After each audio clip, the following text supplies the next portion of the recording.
Hello, hello, hello. Welcome everybody to Accessibility New York City. Thank you so much for coming out today in the cold.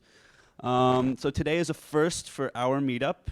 As many of you know, it is our first workshop. So as opposed to the classic style of someone presenting for about an hour and then doing Q&A, our presenter today is going to present for about 20, 30 minutes, and then we're going to have interactive activity. First and foremost, thank you to our sponsors. That's Level Access, Adobe, Equal Entry, and ThoughtBot. Second, thank you to ThoughtBot for the space.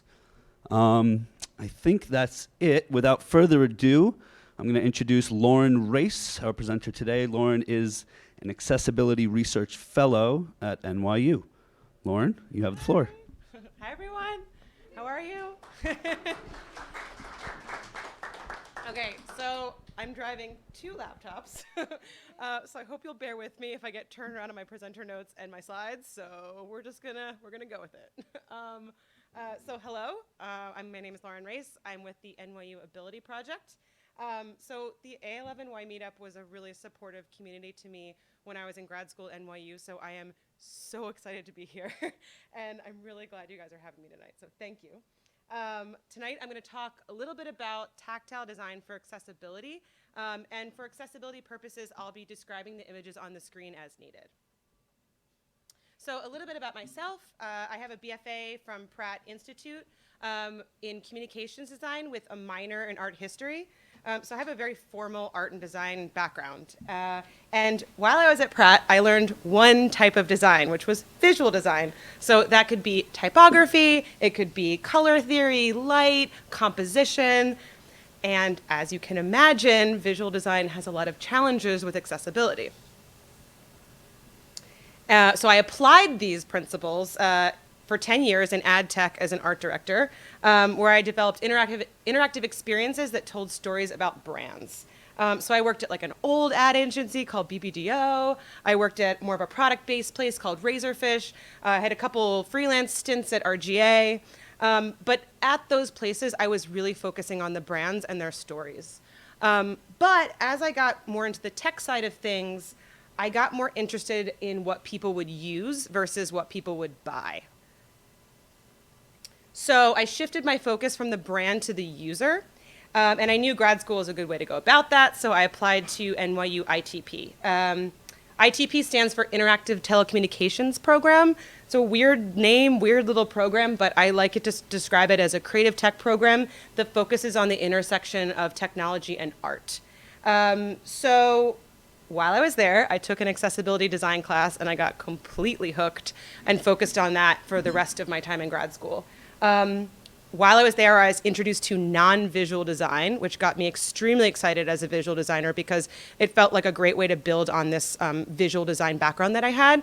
And I also discovered the practice of designing with someone rather than designing for someone, because for the larger part of my career, I was just making something for someone that I thought they wanted. So now I have a fellowship at the NYU Ability Project. The NYU Ability Project is an interdisciplinary research space focusing on disability and technology, but my research is at the intersection of accessibility and design. So I'm going to run this workshop in two sections. I'm going to speak for about 20 minutes about tactile design, and then we're going to have a little over an hour to go off and make our own tactile graphics, which you're welcome to take home with you tonight. I'm going to start with a general overview of inclusive design, and then talk about tactile graphics as an inclusive design tool.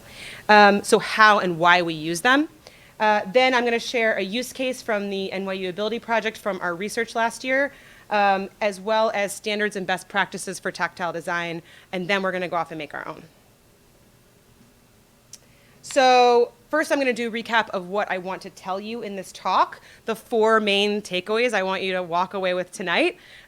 First is inclusive design, which is the methodology that enables and draws on the full range of human diversity. Then underneath that is the practice of tactile design, which is a practice that focuses on the sense of touch. And then two examples of tactile design are tactile graphics, which are transformed representation of images that are adapted for the sense of touch. And then our use case, my use case, which is tactile schematics, which are are visual schematics that are converted to tactile ones using raised surfaces so they can be touched. First, I'm going to do a quick review of inclusive design. So inclusive design is a methodology that enables and draws on the full range of human diversity. So essentially, it's extending design benefits across a spectrum of needs. So if we think of someone who is unable to use their left arm for some reason, whether that's permanent or temporary or situational, by considering all of those users' needs, it often makes the product more accessible for everyone. And so when I think about a persona for design, I know in experience design we often talk about personas. I don't think of it so much as an archetype, so much as a spectrum. So the images on this slide show a person with an amputated left arm in a cast, and a left arm holding a baby. So if inclusive design is the process, then accessibility is the outcome. And accessibility is the practice of ensuring that products can be used by a diverse range of abilities. That could be cognitive, sensory, mobility, speech, and situational. And if you want to read more about that, I find NYU's digital accessibility website a fantastic resource, and I'll provide that link at the end of the talk as well. So when we talk about disability, we approach it with two models. There's the medical model for disability, and then there's the social model for disability. The medical model is that the person should be changed by medical treatments, and the social model is that society should be changed by removing the barriers for that person. And so when we talk about inclusive design, we use the social model for disability because it's about designing our world to include everyone. And so a good example of that is the stair example. So with the medical model, I would say, I want you to climb the stairs. And with the social model, I would say, I have other options to get you to the next floor. And tactile graphics are a really excellent collaborative tool for inclusive design.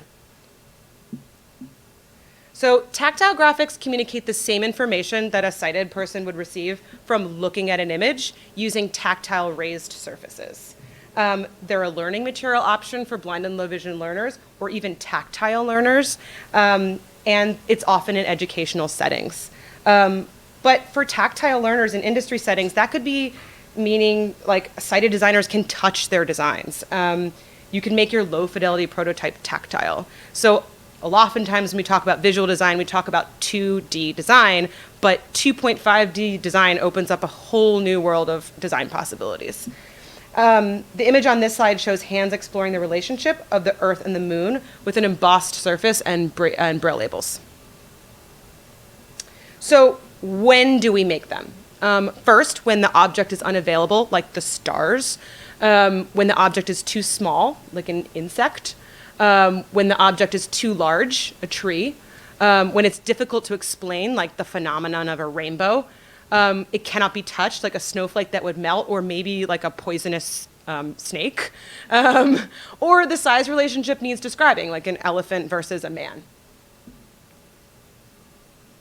And there's also a long history of DIY tactile graphics. So you can use customized paper collaging, you can use felt and hot glue.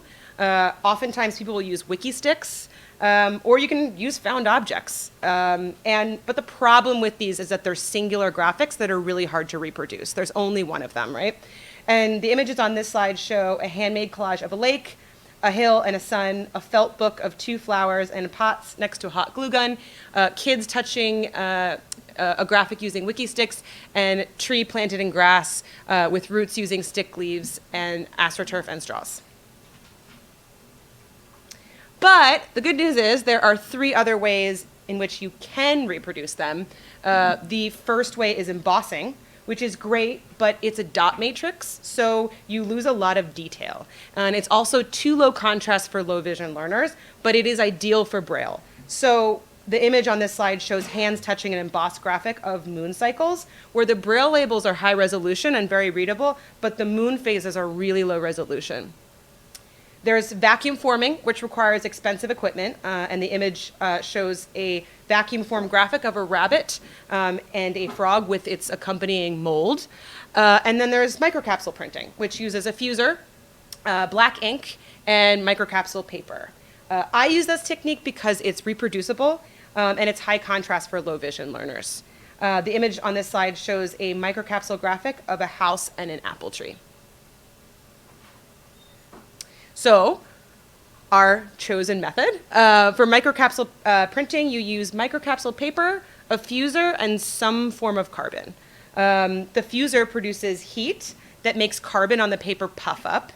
And carbon, you can do Sharpies and pencils, is what we have. There's carbon in pencil lead. There's carbon in the black ink of Sharpies.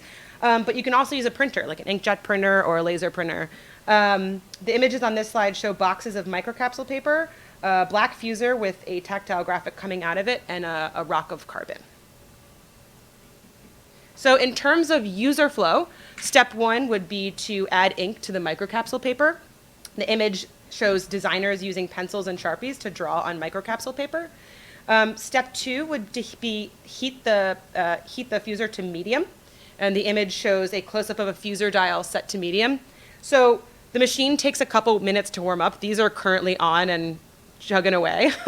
But you can always increase or decrease the temperature later. Sometimes when you heat the paper too much, it gets like a busy, it gets kind of textured and it feels like a busy background for a tactile learner. So, you know, it's just something to be aware of. Also, sometimes if the heater's too hot, the areas that have carbon in them will start to bubble. And that's not really an ideal situation because it just feels busy. So the only way to mitigate that is to test print, test print, test print. Every brand of fuser and every brand of microcapsule paper is different and they have different relationships with each other. So I have like a really special relationship with the blue fuser because I know how it works. I know how temperamental it is, to the point where like after 10 graphics, I know it's time to like let it run and cool down. So you'll get to know your fuser the more that you use it. And again, test print. So we just talked about tactile graphics, and now we're going to talk about tactile schematics, which is a use case for tactile graphics. So I use tactile graphics to design what I called tactile schematics for my graduate thesis in partnership with the NYU Ability Project. The goal was to create educational materials that provide greater access within maker culture. So the idea was to take the schematics, which are the drawings of the relationships between components in an electronic device, and make them tactile. Schematics are used to build circuits. So circuit examples could be a basic flashlight to the complexity of these laptops. The image on this slide is an example of a schematic of an LED resistor regulator in series. The video on this slide, which would play if it was in presenter mode, I don't think it'll play, shows hands exploring the schematic from the previous slide that has been redesigned to be tactile. So I went through 11 iterations to produce a readable tactile schematic. Oftentimes when we talk about design, we talk about iteration. So when we iterate, you design, you prototype, you evaluate, and then you repeat it as many times as necessary to get something that's usable. And tactile graphics are a really great way to iterate during the inclusive design process. So in my case, it was between blind designers and sighted designers. So I partnered with blind designers to get feedback. Some of my advisors were Chancey Fleet from the Ander High School Braille and Talking Book Library, Josh Mealy, who's one of the founders of the Blind Arduino project, Tom Igo, who's a co-founder of Arduino, and Amy Hurst, who's the director of the NYU Ability Project. Excuse me. I also reached out to non-visual learners who wanted to understand schematics. The image on this slide shows a circular diagram of the iterative design process. Okay, so I use tactile graphics as a tool for prototyping and for the final piece, my final designs, and I iterated on them before producing my final. Now I'm going to show you a demo video of hands exploring another schematic that hadn't been redesigned. Let's see if this works. The label at the top, looks like some smudged, like LED resistor crossover. Then there's a line leading to text. There's definitely definitely a resistor leading to ground, but the lead is broken there. So the print didn't make it all the way through. Okay. So there's some problems with this one. We're going to debrief it real fast. If I can get to the next slide. Hold on. Okay. All right. So it's tiny. There's no braille. All of the elements are way too close together for tactile discernibility. And if some of the lines in that graphic are actually gray, which that means there's not enough carbon in them to puff up in the swell form, so it feels like the line is broken. So now I'm going to show a demo with hands exploring the 11th iteration of this same schematic.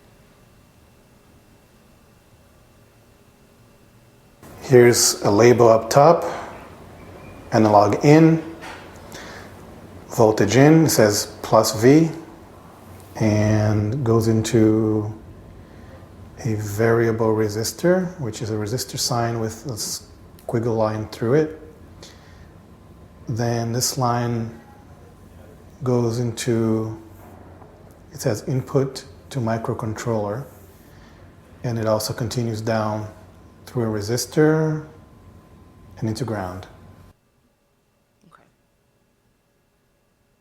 All right, so some fixes from the iterations shown here in this version were translating the text to Braille, including a high color contrast ratio text that won't puff up in the fuser, but still is really good for low vision and sighted users, so it translates the Braille for them.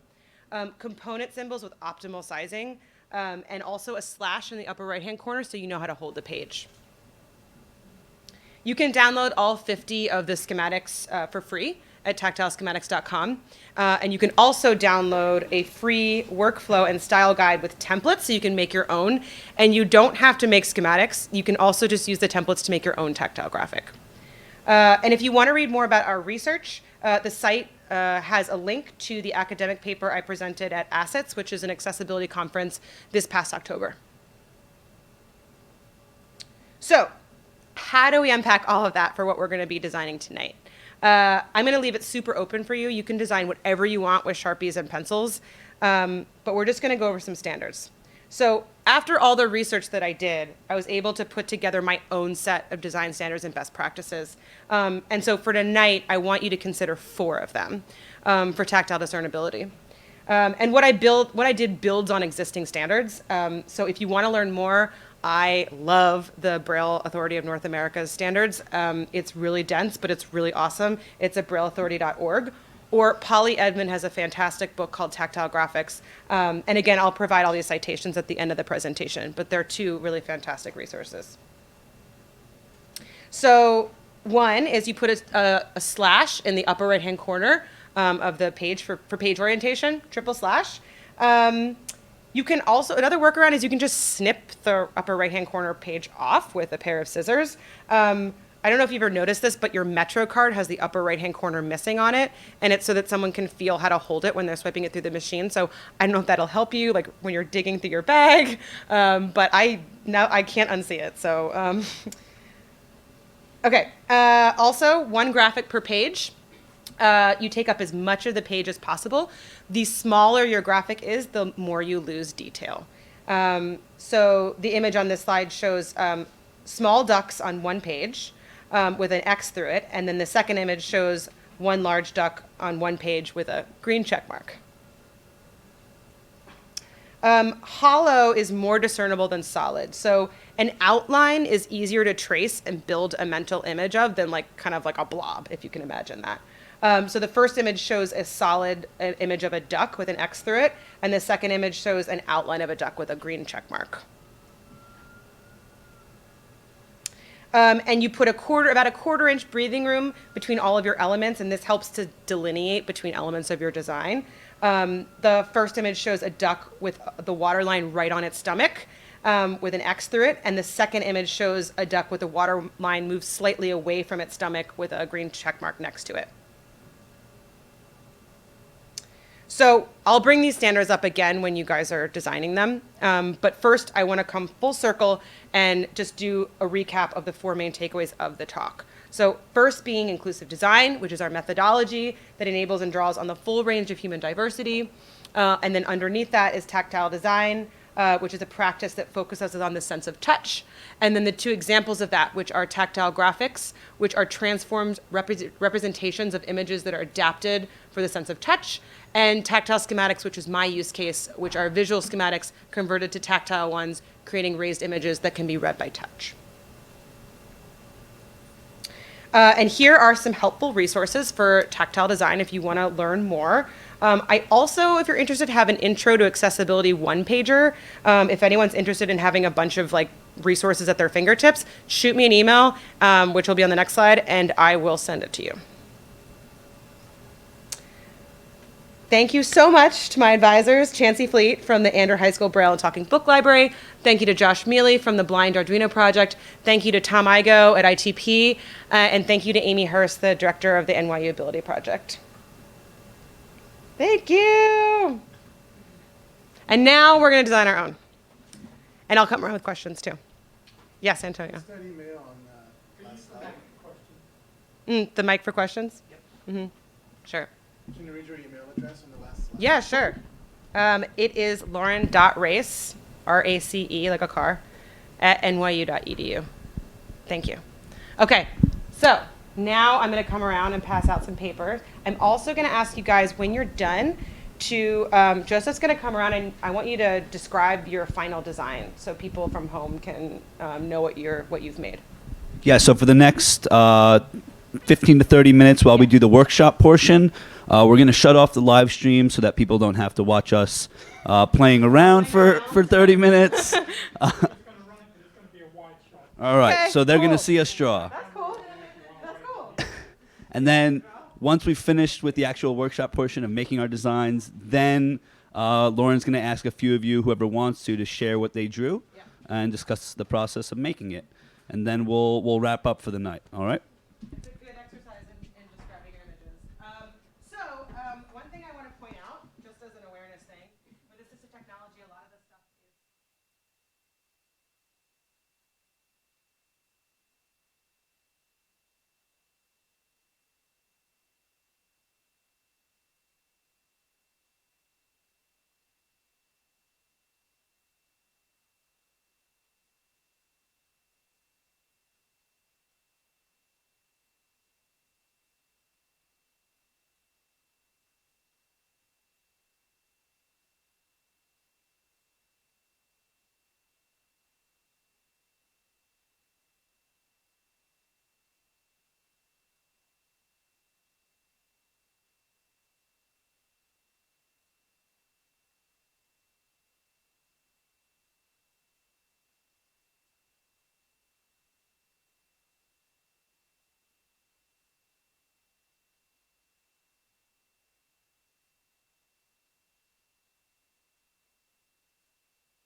Okay, who is ready?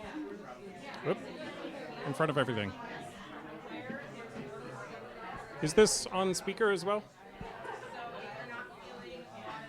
Awesome. Okay, we're going to start wrapping up here. But first, who is ready to describe what they have drawn? I'll bring the microphone around.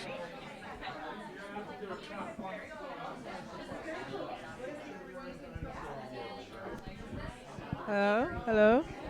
Hello? Can you hear me? Hello? We're going to get some descriptions now. So those waiting in line, please wait quietly and listen to descriptions. So, hi, I'm Kemi, and I just drew an African mask. Can you describe some of the elements of the mask? Not really. I kind of looked on Google and copied something. That's just okay. Yes, it has eyes. It has oval-shaped face, eyes, mouth, and some motifs of, I'm guessing, earth and life and land and stuff like that. On, I think it's a female's face, a woman's face.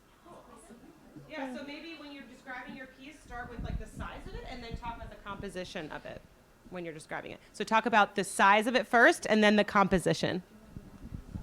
Oh, okay, over here.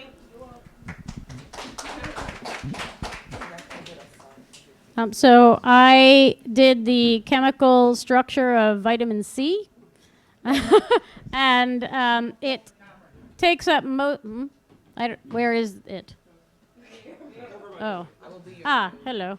Oh, lovely. The chemical structure of vitamin C, and I made a fairly small molecule, and I made it take up as much of the page as possible.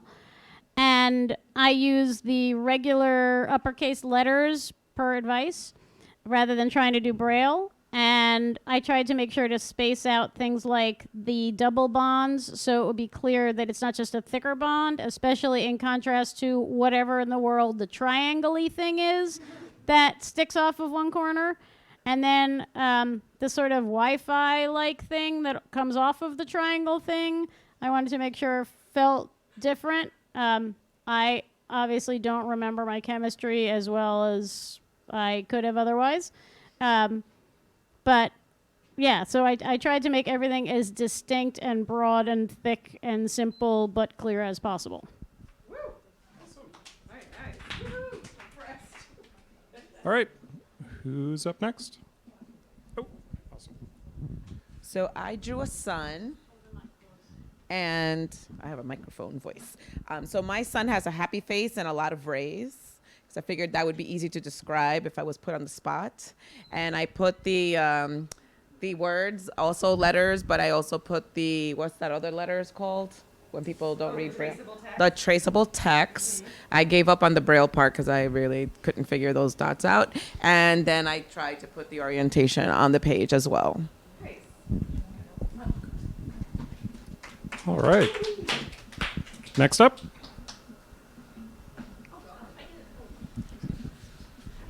So, hi everybody, I'm Susie. Hey. And so what I did was I did the constellation for Pisces. I really thought it would look more like a fish. I mean, clearly I don't know much about constellations. I was just thinking like Big Dipper looks kind of, anyways. And then I tried to use that traceable text on top. I don't know if it's really accurate. And it has about 16 or 18 of those dots. Looks a little bit like an acute angle, less than 90 degrees. And I did Pisces because that's my sign, but I don't really know much more than that about Pisces. Except that they should be fish. Yeah, except in my world, it would look like a fish. Who's next? Who's next? Who wants to describe? You? Okay. Mine is pretty simple to describe. I made a builder hat because that is the logo of the company that I work for, which in itself already was just outlines, but was an interesting exercise in thinking about. I don't think when this was designed, they thought about, oh, this would like actually be pretty easy or simple to do with outlines. but because he wanted to make it sort of simple, that it was just lines, and that was actually really nice to discover, although I butchered it a little bit. But that's it.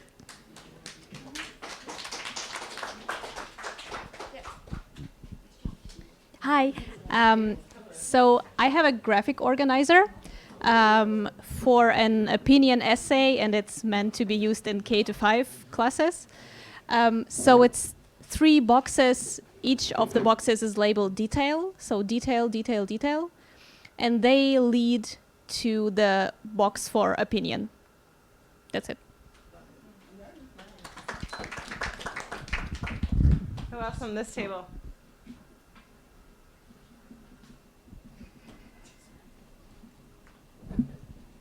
Hello, my name is Snow. So it's kind of a mess here. I was trying 2 different type of Show it to the camera here. Oh, so I was trying 2 different type of design. The first one is so the first one is kind of like a trace.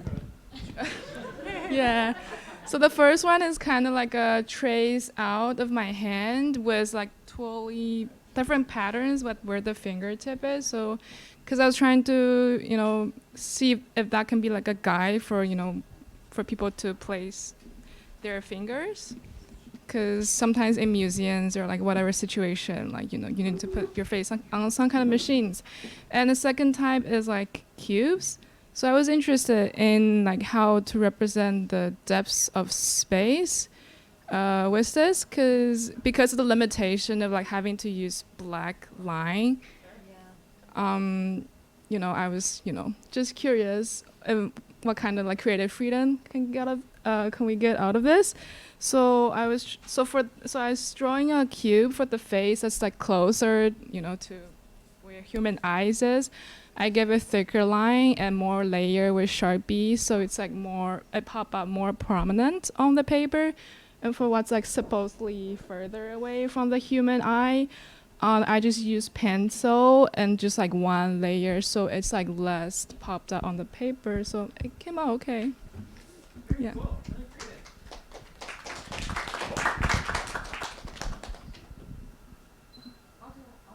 Yeah.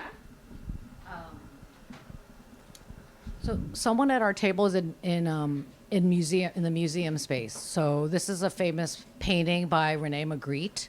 So I tried to do the apple in front of the man's face. He's wearing a hat, and I also did the text really, really big, so maybe you could read it.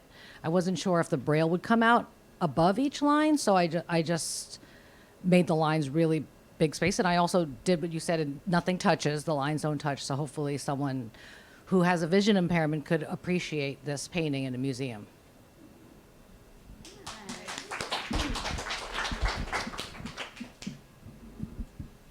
Who wants to talk about their design? Antonio? I'm going to hold the mic for you. Okay. Unless you want to hold it. I'm Antonio, and what I have here, the camera's there, right? Yeah. Okay, so I have a rectangle around the border of the page, across in the middle of the page. They're all like squiggly lines. And in the middle of the page, there are a lot of different lines at an angle. So I try to connect each corner by a line and then go from there. And around each sort of top, bottom, left, and right are also semicircular lines inside of the rectangle, almost like a basketball field sort of thing. Yes. Thank you. Awesome. Yeah, it does. It really does. Can you say that again? It looks like a pyramid. If you look at the top of it, it's like it's got like a vista. It's a very good picture, actually. It's got real depth to it. Do you want to talk about your Keith hair? I'm just kidding. Anyone else? Yeah? Hi, myself Radhika, and what I have drawn here is to show vision disability, which is like an eyeball, and then it has a stroke on it, so people who have vision disability. And I use the strokes, and the way it has printed is it has the carbon is showing in the same way that I drew the strokes. So that is what I'm trying to show here.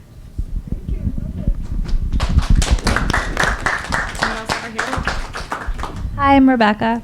I drew a roller coaster for I work with kids with cerebral palsy, so I figured that this would be something they never experienced. So I drew it out.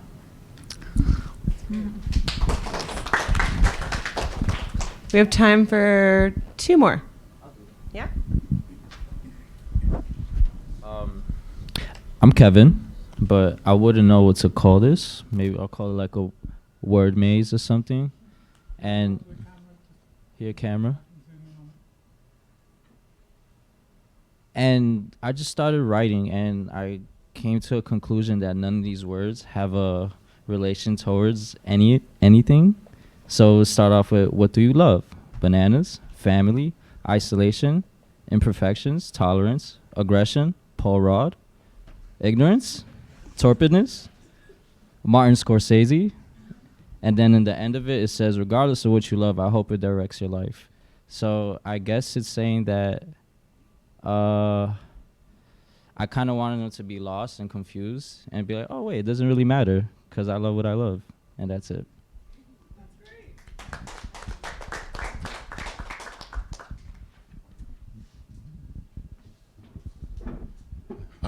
My name's Matt, and this is Andrew. We partnered up together, and what we did was we took on as a challenge to try to do data visualization within the context of a tactile graphic. And what we came up with was a treasure hunt. And so the idea is that the player could know that the game would be to start by sitting on a rock, follow a path, but the key points in the path would be visual landmarks. So the first visual landmark is a tree. Then at the tree, you change your direction and follow a path. If we had had more time, there would have been other paths that could have been followed but weren't. But at the tree, you would reverse the direction and follow the direction from the path. Then when you reach a lake, follow it around the lake until you get to flowers. And then the player would recognize on one side there's a lake and on the other side there's flowers. They would pass through the flowers and ultimately get to the treasure, so that all of the whole game and all the clues would be done through visual representations rather than, and intentionally not use any words, not use any language, but do it all with symbolic language.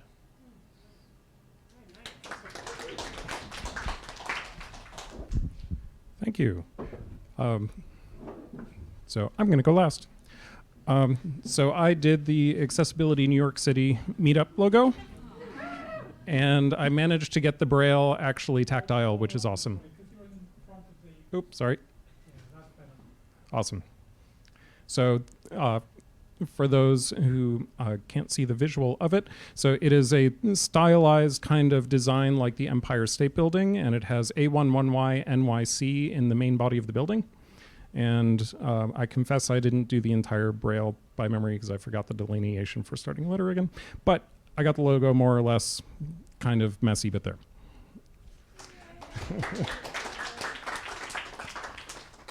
Huge thank you. That was an awesome presentation, and that was such a fun and successful activity. Thank you so much for bringing this.